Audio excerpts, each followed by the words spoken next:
One of the ways that we test the reliability of manuscripts is the number of copies that we have, and here's why. Let's pretend for a moment that my grandmother has the most incredible cookie recipe. Pardon me, my great-great-great-great-great-great-great-great-great-grandmother had the most incredible chocolate chip cookie recipe the world has ever seen.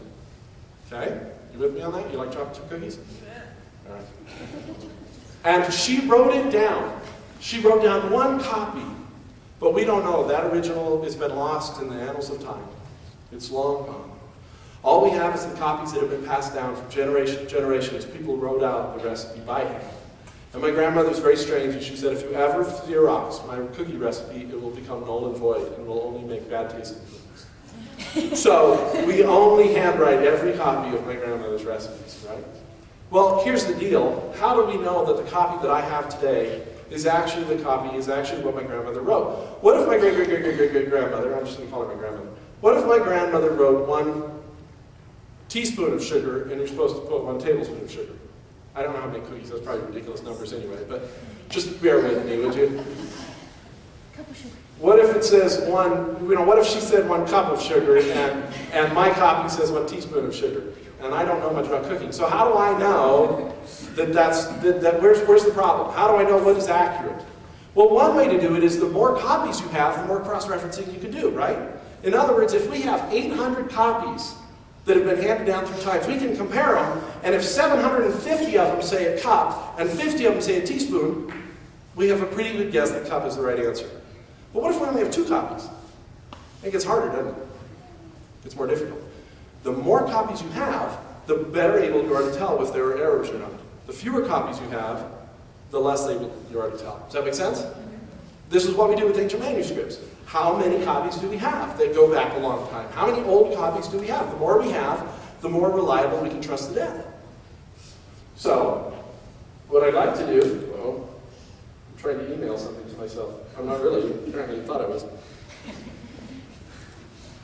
Here's what I'd like to do. I'd just like to give you a little bit of a rate of comparison. Caesar wrote some commentaries on his own wars. And Caesar's commentaries on the wars are generally believed to be written by Caesar. It's a good assumption. And they're generally believed to be fairly accurate. He wrote them about the same time as the New Testament. But the only copies we have, literally, the number of copies we have is 10. That's not very many. And yet, we regard that as pretty decent.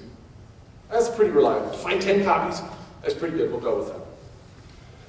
Then you say to somebody who really deals in ancient manuscripts, what's the best ancient manuscript you can find?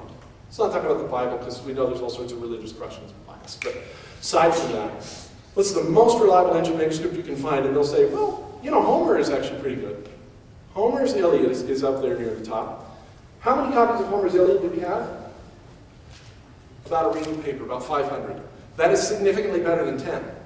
You can see why people would say, hey, that's pretty good.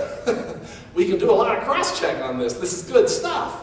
500. Dave Hill, if I could have you go back. So then you come to, say, for example, the New Testament. How many copies of the New Testament do we have? Do we have 10? Do we have a ream? We said it should be better, so maybe we have 2 reams, or 3 reams, or 4 reams. No, in fact, we have 5 cases worth. This is 25,000 copies. How's that compared to 500? And remember, 500 is esteemed to be really good. We can get a lot of reliability out of that. Think about it. 25,000 copies of the New Testament. You have lots to check, don't you? You have a lot of cross-referencing you can do. There is no ancient manuscript in the world that comes anywhere close to this number of copies. I said God should be overwhelmingly good at these tests.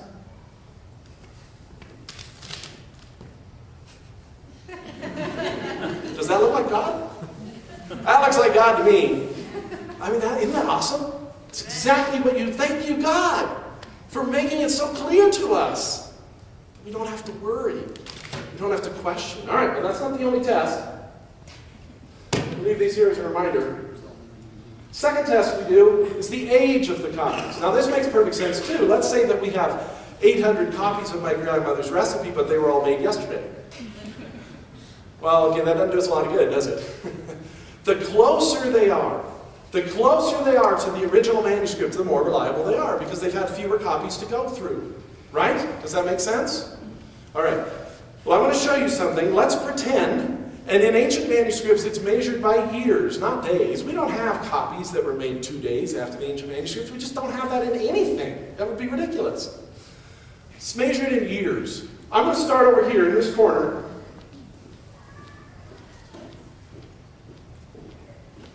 Let's say that every step I take is 1 year.